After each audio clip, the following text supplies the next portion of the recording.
Hello. Hello. জি, আসসালামু আলাইকুম। আচ্ছা, এখন একটু দ্রুত বলি। জি। আমি একটু ব্যস্ততার মধ্যে আছি। জাস্ট রাতে এটা নিয়ে আলাপ করব না।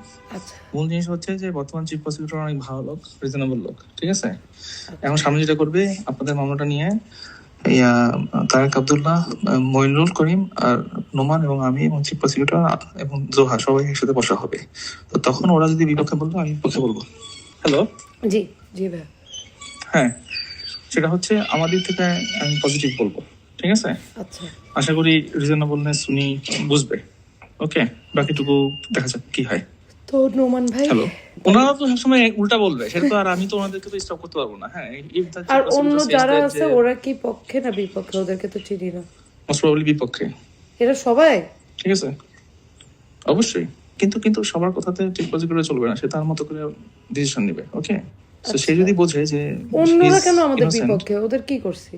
আচ্ছা ভাই, এটা একটু রাত্রে কথা বলি, আচ্ছা, এখন আচ্ছা। খুব দূরের উপর আছি তখন। হ্যাঁ, কিন্তু আমি আমার দিক থেকে বলবো। ওকে, আচ্ছা, ঠিক আছে। আর একটা জিনিস হচ্ছে, আর আপনার দিক থেকে অন্য কোথাও এইসব ইনফরমেশন যাতে না যায়, তাহলে কিন্তু উল্টো ফল হবে। আমার ঠিক আছে? কিন্তু বিদেশি নাম্বারই। সো আমি আপনার সাথে বিদেশি নাম্বারে কথা বলি। না, I'm not talking about you. I'm talking about Farhad and other. ও ভাইয়া নাই, ভাইয়া আপনার লাস্ট কলের সাথেও কথা বলতে পারিনি। ভাইয়া অসম্ভব ফুড পয়জনিং। আর ভাইয়া খুবই প্রাইভেট, আচ্ছা, ঠিক আমি আছে। জানি না আপনাকে কে বলছে। বুঝিনি, সরি কি? ভাইয়া খুবই প্রাইভেট, উনি মানে জীবনে ওনার পেট থেকে কোনো কথা বের হয় না। ঠিক আছে, ওকে, আমার দিক থেকে আমি ট্রাই করবো। হ্যাঁ, আচ্ছা। অ্যাডভার্সারি তো আছেই। হ্যাঁ, কিন্তু কিছু তো করার নাই, আমরা তো আর ওদেরকে এলিমিনেট করতে পারবো না। আচ্ছা। কিন্তু নিউ যে প্রসিকিউটর ইজ ভেরি রিজনেবল।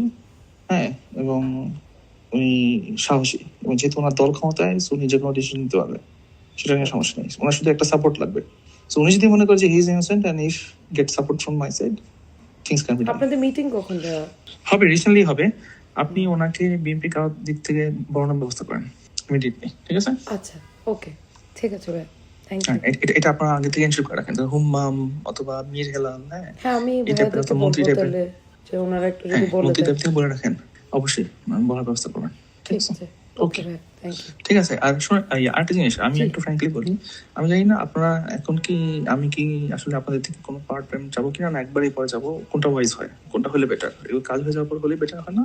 আগে রেজাল্ট হোক আমার তারপরে। তো ফাইন্যান্সেস আমার সাইড না ভাইয়া, সো এটা আপনি আর চাচি এমনি জিজ্ঞেস করছে যে আপনার কাছে কখন যাবে ওই তো মানে রেগুলার কোর্টে যখন আসবে তখন এক ফাঁকে আলাপ হবে, এই হাই হ্যালো টাইপের, হাইকোর্টে। অত সাসপিশন অ্যারেঞ্জ করবে।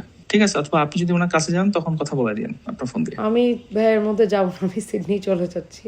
ও আচ্ছা, ঠিক আছে, তাহলে ওনার সাথে কোনো এক ফাঁকে আলাপ নিবেন। Okay. একটু ফোন থেকে জিজ্ঞেস করেন। হ্যাঁ, তাহলে আমার জন্য একটু সুবিধা হয় হয়তো। আচ্ছা, আমি চাচিকে বলি ওনার নাম্বার থেকে আপনাকে একটা ফোন দিতে না safe? বিদেশের নাম্বার হলে বেস্ট। হ্যাঁ, ওনার নাম্বারটা সেফ না আমি মনে করি। আচ্ছা, ঠিক আছে, আমি জিজ্ঞেস করবো বিদেশি আছে। ওকে, হ্যাঁ, ওকে ভাই, থ্যাংক ইউ। আল্লাহ হাফেজ।